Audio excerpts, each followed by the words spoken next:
Hello bastard dreamers, आज तारीख है 29 अगस्त 2020। चलिए देख लेते हैं आज मैं कौन कौन से आर्टिकल डिस्कस कर रहे हैं।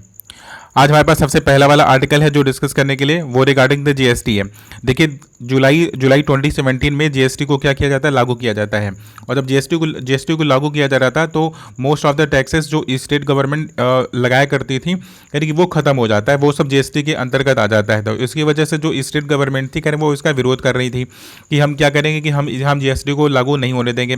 बट सेंट्रल गवर्नमेंट बोलती है कि नहीं, जीएसटी का लागू होना जरूरी है, क्योंकि अगर कोई फॉरेनर इन्वेस्टर आता है इंडिया में तो उसको एक सिंगल टैक्स दिखना चाहिए, ना कि अलग अलग स्टेट में अलग अलग टैक्स दिखेगा तो उसको प्रॉब्लम होगी। तो स्टेट्स कन्विंस हो गए, बट स्टेट ने अपना बताया कि भाई मेरा लॉस भी तो होने वाला है, क्योंकि हम तो बहुत ढेर सारा टैक्स वसूला करते थे वैट के माध्यम से, और जो वेरियस टैक्स का वो स्ट्रक्चर था हमारा। तो सेंट्रल गवर्नमेंट ने बोला था कि हम आपको क्या करेंगे कि हम जीएसटी में एक सेस लगाएंगे, और सेस के थ्रू जो भी पैसा मिलेगा, कह रहे उससे हम आपकी पूरी भरपाई भी कर देंगे, और इवन जो भी रेवेन्यू जनरेट होगा, कह रहे उसमें आपको एक अच्छा शेयर आपको दे देंगे। स्टेट गवर्नमेंट मान गई कि नहीं ठीक है, आप हमें दे दीजिएगा, सारा कुछ बढ़िया चलेगा। अभी अभी क्या हुआ कि 3 साल के बाद 2017 से फिर अभी जब 2020 आता है तो पूरी इकोनॉमिक क्रैश हो रही है, तो जीएसटी का कलेक्शन हो गया है कम। अब जब जीएसटी का कलेक्शन हो गया कम, और जो सेस के थ्रू जो पैसा मिलता था जीएसटी के थ्रू, तो उसी के थ्रू भरपाई करने का उतना सफिशिएंट अमाउंट सेंट्रल गवर्नमेंट के पास है नहीं। तो अभी सेंट्रल गवर्नमेंट कर क्या रही है कि वो एक बहाना ढूंढ रही है कि कैसे हमें ये इसका रिम्बर्समेंट न देना पड़े। तो आर्टिकल में उसी बात पर बात की जा रही है कि जो स्टेट गवर्नमेंट है, स्टेट गवर्नमेंट को पैसा न देने का बहाना ढूंढा जा रहा है, और ये फाइंड करने की कोशिश की जा रही है कि क्या यह लीगली वैलिड था, क्या ये कॉन्स्टिट्यूशन में लिखा हुआ है क्या। जब उन्होंने अमेंड किया था, 101 अमेंडमेंट हुआ था, तो क्या उसमें ये वाली बात मतलब कि मेंशन थी क्या कि हाँ कि हमें पे करना ही है, क्या कंपलसरी है। 3 साल पेमेंट कर दिया, बोला था कि 5 साल तक पेमेंट करते रहेंगे, बट 3 साल तक तो हमने पेमेंट कर दिया, तो क्या उसके बाद हमें पेमेंट करना जरूरी है क्या।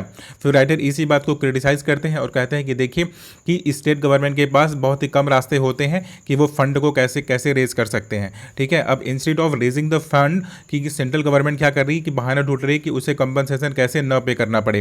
देखिए सेंट्रल गवर्नमेंट के पास बहुत से रास्ते होते हैं कि उसके पास मॉनेटरी पॉलिसीज वगैरह के माध्यम से, मतलब मॉनेटरी वैल्यू के माध्यम से वो पैसे रेज कर सकती है, पैसों को प्रिंट करवा सकती है। इवन उसके पास बारो करने के लिए बहुत से ऑप्शन होते हैं, लेकिन स्टेट गवर्नमेंट के पास बहुत ही लिमिटेड ऑप्शन होते हैं कि वो पैसे कहीं से बारो कर सकें। तो जो भी रिम्बर्समेंट होता है स्टेट गवर्नमेंट का, कह रहे उन्हें देना चाहिए। और इससे पहले वाले जो फाइनेंस कमीशन है, तो फाइनेंस कमीशन ने भी ये वाली बात रिकमेंड की है कि 42% का शेयर मिलना चाहिए। लेकिन अगर आप अप्रॉक्सीमेटली 2015 से और अभी तक का अगर आप डेटा देखोगे तो केवल 30% को शेयर किया गया है। इवन जो भी रेवेन्यूज वगैरह या फिर जो भी सेस वगैरह जनरेट किया गया था, कह रहे उसमें तो बिल्कुल भी शेयर स्टेट गवर्नमेंट को दिया नहीं गया है। तो राइटर इसी बात के बोलते हैं, कहते हैं कि देखिए सेंट्रल गवर्नमेंट को क्या करना क्या चाहिए कि रास्ते ढूंढने चाहिए कि कैसे कंपनसेट करना है, ना कि ऐसे कोई बहाना ढूंढना चाहिए कि स्टेट गवर्नमेंट को पेमेंट कैसे न करना पड़े। ठीक है, तभी जो हमारा फेडरल स्ट्रक्चर है, कह रहे हैं वो तभी सही मायनों में क्या हो सकेगा कि फुलफिल हो सकेगा। अभी हम अपने नेक्स्ट वन आर्टिकल की ओर मूव करते हैं। हमारे पास नेक्स्ट वन आर्टिकल है डिस्कस करने के लिए, वो रिगार्डिंग द इजराइल और लेबनान के रिगार्डिंग है। देखिए इजराइल ने किया कि लेबनान के नॉर्थन वाले इलाके में क्या कर दिया, अटैक कर दिया। क्यों अटैक कर दिया, क्योंकि वो सपोर्ट क्या करते थे, मतलब कि अगेंस्ट द सुन्नी, मतलब जो हिजबुल्ला वाला एक आतंकी संगठन है, यानी कि उसको सपोर्ट किया जा रहा था लेबनान में। अब इजराइल का जो नैरेटिव है, इजराइल का नैरेटिव ये है कि देखिए ईरान क्या कर रहा है, ईरान सीरिया के माध्यम से लेबनान में हिजबुल्ला वगैरह को क्या कर रहा है, सपोर्ट कर रहा है। अभी हिजबुल्ला किसको सपोर्ट करते हैं, देखिए हिजबुल्ला जो सिया कम्युनिटी है, कह रहे कि उसको सपोर्ट करते हैं, क्योंकि मुस्लिम कम्युनिटी 2 पार्ट में डिवाइडेड है, एक सिया और सुन्नी। तो सिया को लीड करता है ईरान और सुन्नी को लीड करता है सऊदी अरेबिया। तो सऊदी अरेबिया का जो अलाई है वो है यूएई है। ठीक है, अभी रिसेंट में हुआ है क्या कि इजराइल और यूएई के बीच में क्या हुआ है कि टाइप हुआ डिप्लोमेटिक फ्रंट पे। तो इसका मतलब ये हुआ कि जो अदर अरब वर्ल्ड है, कह रहे कि उनसे होगा क्या, इजराइल का टाइप होगा। और अब इजराइल के अगेंस्ट में खड़ा कौन होगा, क्योंकि जो सुन्नी वाला पक्ष है, करे वो तो इजराइल के फेवर में जा रहा है। तो सुन्नी के अगेंस्ट वाला, मतलब सिया वाला जो भी गोल है, जो भी टीम है, वो तो इजराइल के अगेंस्ट में जाएगा। तो इजराइल के अगेंस्ट में ईरान जा रहा है, और ईरान सपोर्ट किसको करता है, हिजबुल्ला को सपोर्ट करता है। और हिजबुल्ला ने लेबनान में बेस बना करके रखा है, जो कि इजराइल से बाउंड्री शेयर करती है। ठीक, अब राइटर वही बात बोलते हैं, कहते हैं कि देख ठीक है कि इजराइल का मतलब लेबनान में हिजबुल्ला के अगेंस्ट पर अटैक करना, लेबनान में अटैक कर रहा है, कह रहे हैं कि इट्स ओके, लेकिन इसराइल की टीम है, इसराइल की जो एयरफोर्स है और इसराइल की जो मिलिट्री है, कह रहे उसके लिए वो तो 2000 से लड़ रही है, हिजबुल्ला से वो तो सन 2000 से लड़ रही है, और हिजबुल्ला को काउंटर कर पाना, कह रहे कि अदर मिलिटेंसी को काउंटर कर पाने के मतलब बराबर नहीं है, क्योंकि हिजबुल्ला अपने आप में एक बहुत ही इस्टेब्लिश ऑर्गेनाइजेशन है, कह रहे बहुत ही केयरफुली और बहुत ही मतलब कॉग्निजेंस के साथ आपको क्या करना होगा कि आपको उनसे डील करना होगा, और देयर में भी चांसेस कि अभी तक आप बैटल उनसे लड़ते चले आ रहे हो, लेकिन अभी तक आप पूरी तरह से जीत नहीं पाए हो उनसे, ठीक है। अब देखिए यहाँ पर सीरिया और लेबनान, इन दोनों में ही ये हिजबुल्ला का जो इन्फ्लुएंस है, कह रहे कि वो बढ़ रहा है, और जब इसराइल अटैक करता है लेबनान में, तो नैरेटिव उसका यही रहता है कि सीरिया के थ्रू लेबनान में हिजबुल्ला को सपोर्ट किया जा रहा है, वो भी ईरान के द्वारा, इसलिए मैंने क्या कर दिया, अटैक कर दिया। इससे ज़्यादा इस आर्टिकल में कुछ भी डिस्कस करने के लिए है नहीं। अभी हम अपने नेक्स्ट वन आर्टिकल की ओर मूव करेंगे। देखिए, नेशनल हेल्थ डिजिटल आईडी बनी है ना, मतलब पॉलिसीज़ क्रिएट हुई हैं, तो हर्षवर्धन साहब हैं, मतलब हेल्थ मिनिस्टर हैं, तो अब वो सारा काम तो वही कर रहे हैं ना। अब देखिए ये करते क्या है कि देखिए जो फ्यूचर है ना हेल्थ का, कि जो ये हेल्थ सिस्टम को ये डिजिटाइज करने की बात कर रहे हैं, कह रहे कि हमने किया क्या कि जो हमने पॉलिसी अभी जनरेट की है पैंडेमिक के ड्यूरेशन में जनरेट किया, जरूर किया हुआ है, लेकिन इन फ्यूचर भी एप्लीकेबल होगा। अब देखिए अभी तक हमने बात क्या की थी कि एक आईडी होगी, हर किसी के पास एक हेल्थ की आईडी बन जाएगी, उसी के थ्रू आपको पूरा डेटा या पूरा जो हेल्थ सिस्टम है कह रहे चलेगा। अब हर्षवर्धन जी उसी पर थोड़ा सा हाईलाइट करते हैं, कहते हैं कि देखिए अभी तक का जो नैरेटिव जनरेट किया जा रहा है कि आपका डेटा चोरी हो जाएगा और आप कैसे इसको यूज करोगे, जिस प्रकार से आधार कार्ड का डेटा चोरी हो जाता है उसी तरह तो वो हेल्थ आईडी वाला भी चोरी हो जाएगा। लेकिन फिर उसी चीज़ को क्लेरिफाई करते हैं, कहते हैं देखिए सबसे पहली वाली बात कि ये वॉलंटरी होगा, कि आपको अगर हेल्थ आईडी चाहिए तो फिर आप वॉलंटरी ले सकते हो। अगर ऐसा नहीं है कि इसके बिना आपको कोई भी क्या बोलेगा कि आपको ये जो हेल्थ की सर्विस है आपको नहीं मिलेगी, ऐसा बिल्कुल भी नहीं है। बस हम चीज़ों को हेल्थ को डिजिटाइज करना चाहते हैं, क्योंकि आपके रिकॉर्ड्स गुम हो जाते हैं और इवन सब कुछ बिल्कुल आपके अकॉर्डिंग होगा। अगर आप चाहोगे तो एक चाहे वो पूरा डेटा हो जाए और चाहे वो पार्सली हो जाए, जिसको आप चाहोगे केवल आप उसी को शेयर कर पाओगे।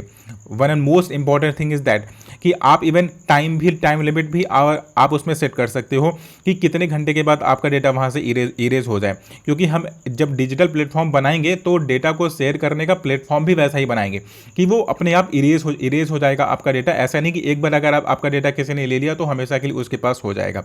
और ये पहली बात तो वॉलंटरी होगा, तो वॉलंटरी होने का मतलब ही हो गया कि आपको कोई फोर्स नहीं कर रहा, बिना उस आईडी के आप और भी सर्विसेज आप ले सकते हो।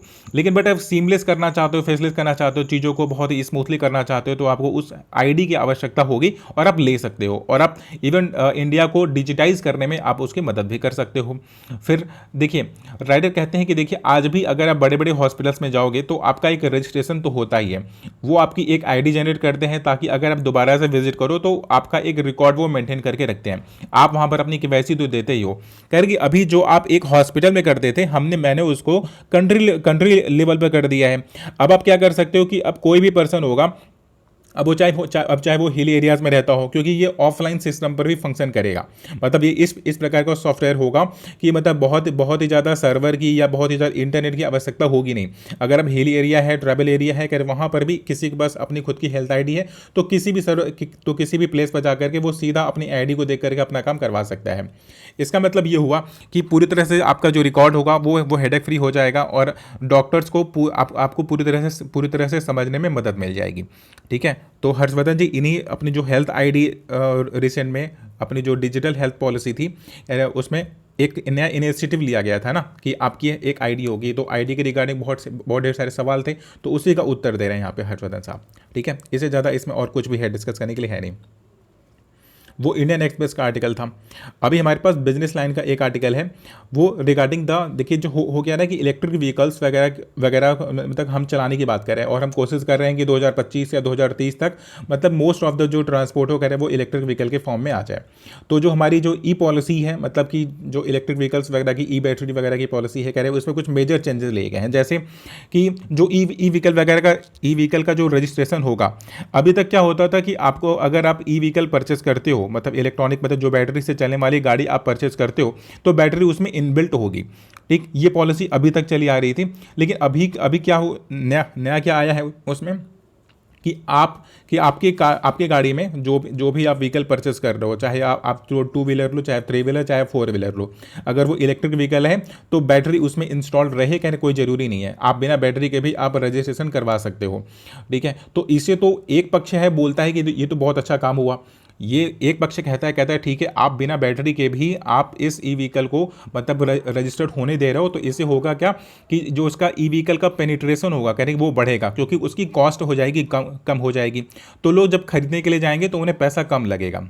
ठीक है, बट इन अदर पर्सपेक्टिव में ये है कि बैटरी अगर नहीं रहेगा तो बिना बैटरी के तो चलेगा भी तो नहीं, पूरा फंक्शन तो चलेगा नहीं। और बैटरी स्वैपिंग की बात की जा रही है, ना कि चार्जिंग की बात की जा रही है। कि देखिए अभी तक क्या हो रहा था कि हमें डिज़ाइन कर रहे थे कि हमारा ई व्हीकल होगा, ई व्हीकल में एक बैटरी होगी, आप चार्जिंग पॉइंट पर जाओगे और आप उसे फटाफट से चार्ज कर दोगे, यही होगा। लेकिन अभी क्या कर रहे हैं, नहीं, अभी पहली बात तो उसमें बैटरी लगी नहीं होगी, आपको बैटरी बाहर से लगवानी होगी। ठीक है, इससे होगा क्या कि बैटरी की जो ई व्हीकल होगा, ई व्हीकल का कॉस्ट प्राइस हमारा हो जाएगा, गिर जाएगा। ई व्हीकल का कॉस्ट प्राइस गिरने से अफोर्डेबल हो जाएगा। ठीक, और फिर सेकंड थिंग उसमें जब वो अफोर्डेबल हो जाएगा तो कोई भी परचेज करेगा, और परचेज करने के बाद अपने अकॉर्डिंग बैटरी उसमें लगा देगा, बैटरी को स्वैप करेगा, ना कि बैटरी को चार्ज करेगा। बैटरी को स्वैप कैसे करेगा कि एक चार्जेबल बैटरी ले लिया उसने अपनी बाइक अपने उसमें व्हीकल में लगा लिया।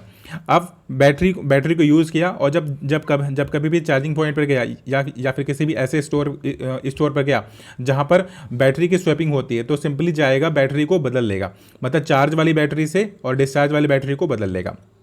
ओके, तो इससे होगा क्या कि जो उसका व्हीकल है वो वापस से रन करने के लिए एक्टिव हो जाएगा।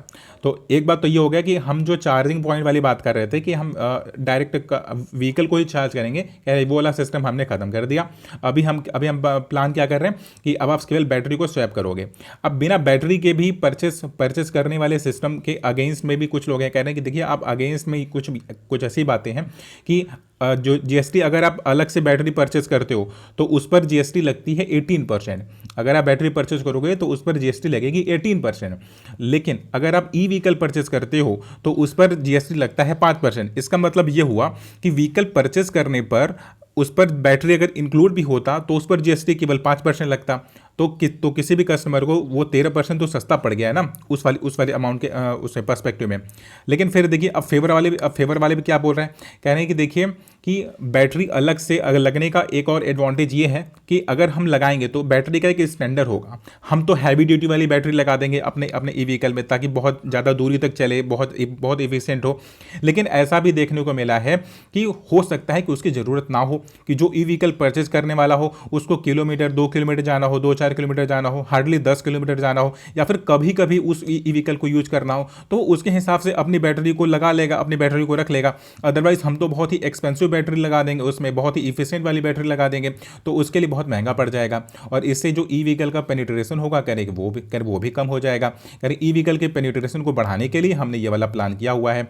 अब राइटर यहाँ पर एक डेटा भी मेंशन करते हैं, कहते हैं देखिए कि अगर यूएसए की बात करोगे तो यूएसए में होता क्या कि 70% की पॉपुलेशन है जो कि 4 व्हीलर से चलती है और वो पर्सनल कार से यूज करते हैं, मतलब वहाँ पे जो यूजर्स हैं कह रहे वो कार है। लेकिन अगर आप इंडिया में बात करो तो इंडिया में 80% की पॉपुलेशन है जो कि टू व्हीलर को यूज करती है। अब टू व्हीलर में भी मोस्ट ऑफ द टाइम ऐसा होता है कि बाइक किसी न किसी के घर में स्टोर होती है, मतलब वो घर में रहती है। ठीक है, तो बहुत ही ईजिली बैटरी को क्या कर सकते हैं कि स्वैप कर सकते हैं और उसे फिर से चार्ज करके एक्टिव हो सकते हैं। और केवल 5% की मतलब केवल 5% क्या ऐसी पॉपुलेशन है जो कि मतलब कुछ दूरी पे जाती है और वो 4 व्हीलर को यूज कर रही है। तो इसका मतलब ये हुआ कि अगर इंडिया के मार्केट के हिसाब से देखा जाए तो कोई भी मतलब ईजिली ये बैटरी को स्वैप करने वाला सिस्टम बहुत अच्छे से फंक्शन करेगा।